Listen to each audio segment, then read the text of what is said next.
Superbooth 2019. Paul, Soulsby, how are you? Very good, very good. Yeah, good. New things, which is always nice. That's why people are watching most of these videos, I imagine. New, shiny, buttons, noise, all of that good stuff. Yeah. So, what is it? What's new? It looks like Eurorack versions of some things we've seen before, maybe? It's the kind of final piece of the jigsaw puzzle of the ATX family, which is kind of a synthesizer ecosystem, which consists of one controller unit and then up to 8 synthesizer engines, and then up to 8 effects modules, which can be filters, VCAs, but there'll be more in the future as well. And these exist in different form factors. We've got the full keyboard version here, which has got all 8 synthesizers and the filters and the VCAs and the effects and the joystick. Then we got the smaller desktop MIDI form factor here, which is the controller and just 2 synthesizers. But then we've also got the whole thing as separate modules, and they are all completely compatible, and there's a lot of interactivity between the two. So I've got a couple of different systems set up here. The first one is the Atmegatron 2 with its 2 engines. Now, you might think with a standard synthesizer, then you're locked into it just being that specification. But the joy of this is that you can extend it into the modules using the I/O expander, which has standard DIRP for multi-core control there, but also the ATX data cable there. So if I just play you the output of this synth, this is one of the engines. You can see that's engine number 2 there. That's the crunchy 8-bit filter.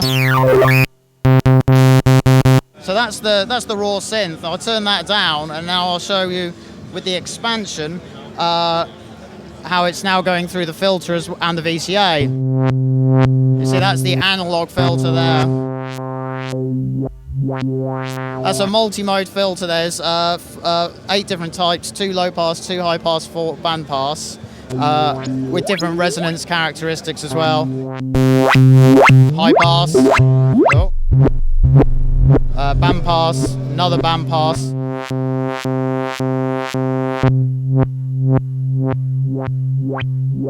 And they're back to low pass. Now, it looks on the face of it that this is just me simply outputting some audio through a module, but it's not. It's an extension of the synth because it has a data control as well.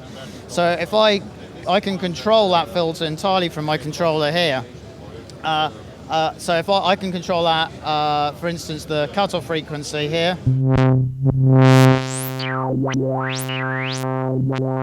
And vice versa, if I twiddle the filter knob here, you'll see that that is completely linked to that value there. So the 2 potentiometers are linked, meaning that you've got complete data control to save presets to the micro SD card, and you can get into much deeper parameters here. So though you've got the basics there, I can get to, say, the filter, the LFO shape there. Should say as well, voltage control over these things through the expander.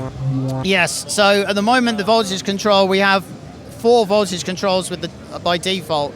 They will give you control over the thing you're currently editing. And you've got the audio control there, and I'll come on to that in a second. There will be also another expander module, because I know that people will want to be able to access every single parameter of this thing via control voltage, and that will be like 8 or 16 jacks, but each with their own selectable display, allowing each one to be able to be assigned to any parameter of any module in your system, in your ATX system. Any module, whether it be a synth engine or an effects module, can have up to 128 parameters. They don't all have 128, it depends on the module. So you'll be able to then apply CV control over any single one of those parameters. And that will be another module that comes out as part of the ecosystem. The other key thing you can see is that this has only got 2 channels of audio, but I've got an 8-channel filter here. This is a 8-channel filter in only 14 HP, so you've got a lot of filter in a very small amount of HP. And the VCA is again 8-channel VCA in only 12 HP. So what I can do is I can overplug the DivKid signal from my synth just with standard Eurorack kits. So if I play the drums here, turn down that synth there. I'll go back. I've got drums on 3 and 4 here. That's me editing the VCA on 3 and 4. And now if I go back to 3 and 4 here,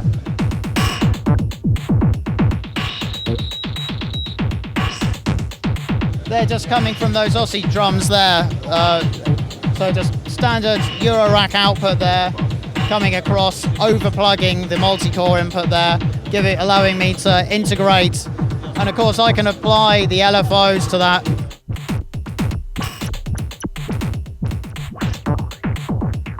And it's possible to clock the beat step to the Atmegatron or the Atmegatron to the beat step. The final sort of piece to it all is, I know some people won't be wanting any kind of desktop MIDI thing in their system. They'll want it to be pure Eurorack throughout the chain. We've also doing the controller on its own as a standalone module. So you can essentially build your own ATX synth. You could, with one controller, you could have up to 8 of the synths, which are this one here, these 2 here. And at the moment, it's literally one synth attached to a controller. It's like the simplest possible combination here. That's the crunchy 8-bit filter. And then you could put together any number up to 8 synths, and then the filters, and then the VCAs, and then even I will eventually do the joystick as its own ATX module as well.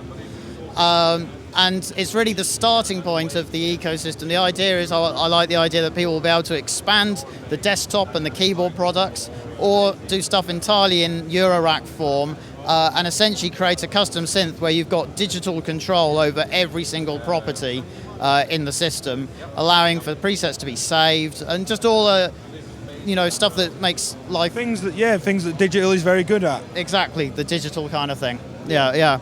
So, I mean, it sounds like there's no answer to this, but someone will ask if I don't, of course. Roughly how far off is all this? The family seems to be coming together. This is, so I've now prototyped, these are final prototypes of the entire launch family. And I have pretty much written all the spec now inside the software.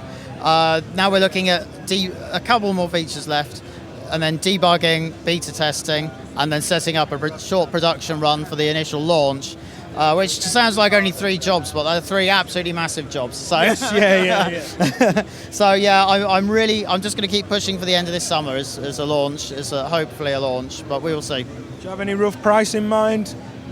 I haven't worked out the modules on their own yet. I'm thinking around the €2,000 mark for the keyboard and the €500 mark for the Atmegatron 2. There's a lot of maths to work out. Essentially, I want to make that controller as cheap as possible to encourage people to build up a big system, with the other modules. I don't want the controller to put people off. Getting into it. It's like you don't want the Eurorack case to be so expensive it puts off anyone buying a Eurorack module. You want that starting point to be affordable. So then you have to work out, well, then how does that affect the other modules? Of course. Great. I look forward to it. It's nice to see the family come together. Thanks very much. It's been a long journey, but we're nearly there with it. Great. Thanks. Well, thank you. No problem.